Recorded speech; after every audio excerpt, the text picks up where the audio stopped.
We are talking about the fact that Russian shelling of our peaceful cities has significantly intensified, flying over schools, kindergartens, hospitals, and especially residential buildings. Since the beginning of the week alone, the enemy has launched about 1,000 attack drones, over 50 ballistic and cruise missiles. Yuri Ignat, the head of the communications department of the Air Force of the Armed Forces of Ukraine, is in direct contact with us now. Mr. Yuri,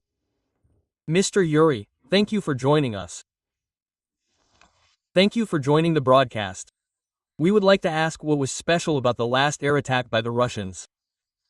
We have been seeing reports from the Air Force since the morning that the Russians attacked and, in particular, 22 enemy drones were shot down.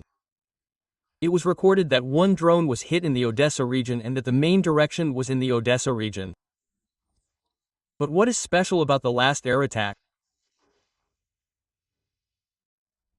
Well, perhaps the peculiarity for us should be that there were a small number, but this is a rarity. Yes, now we see that 40, 50, 100 or more are attacking with Shaheeds, drones, simulators. One of its peculiarities is that there were really a small number of them today, 23 in total, but in fact all of them were Shaheeds and they all flew from the south, flew precisely over the city of Odessa, over the region. And you saw that people died, unfortunately, as a result of hitting an apartment building. There are also wounded. Actually, today there were practically all the Shaheeds that Russia issued.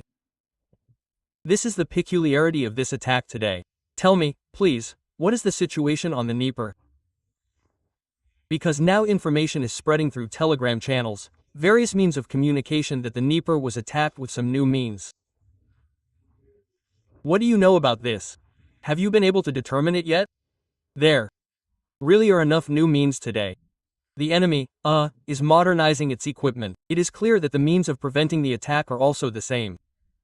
We immediately informed the official on the Telegram channel that an air target was indeed recorded, launched from the temporarily occupied territory of the Zaporizhia region. It was a plane, probably a Su-34. These are the planes that were recently destroyed by the SSO with the security service, which was reported yesterday.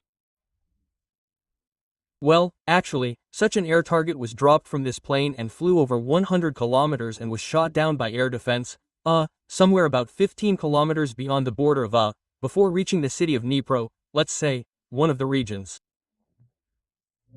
Thus, the air defense successfully intercepted it, destroyed it. Now, whoever is on the ground, the experts will establish what type of target was shot down, because right now it is impossible to say for sure. Yes, there is actually a procedure for identifying it by fragments. Of course, it is sometimes not easy to do this. If the target flies into small pieces, it really complicates the work. I think that experts will still try, given that this event has become really resonant, to find out that it was a missed target, because various versions have already spread through Telegram channels, as you say, through communications, that, well, apparently, the guys from the air defense there have already begun to assume something, talk, and have informed the local authorities somewhere. Perhaps it is a little premature, but in the end we do not rule out that it could have been some kind of, well, new weapon that the enemy, well, means of destruction, means, new, which the enemy uses. We have seen this, in principle, repeatedly, that Shaheeds are used, which have undergone modernization, so we have observed the evolution of Shaheeds throughout the war, how much they are improving. And the same thing happens with various other types of ammunition, and with missiles, well, and accordingly with guided aerial bombs, as we generally call them. They also come in different types, they fly over a distance. What happens when a Corona bomb flies? I will simply explain once again that the plane flies to a height of 10,000 meters, gains high speed and drops the bomb. The bomb, by inertia, opens its wings and flies a long distance. Earlier we generally said that 70 kilometers. Well, the higher the altitude of the plane, the higher the speed, the further the bomb can actually fly to its target.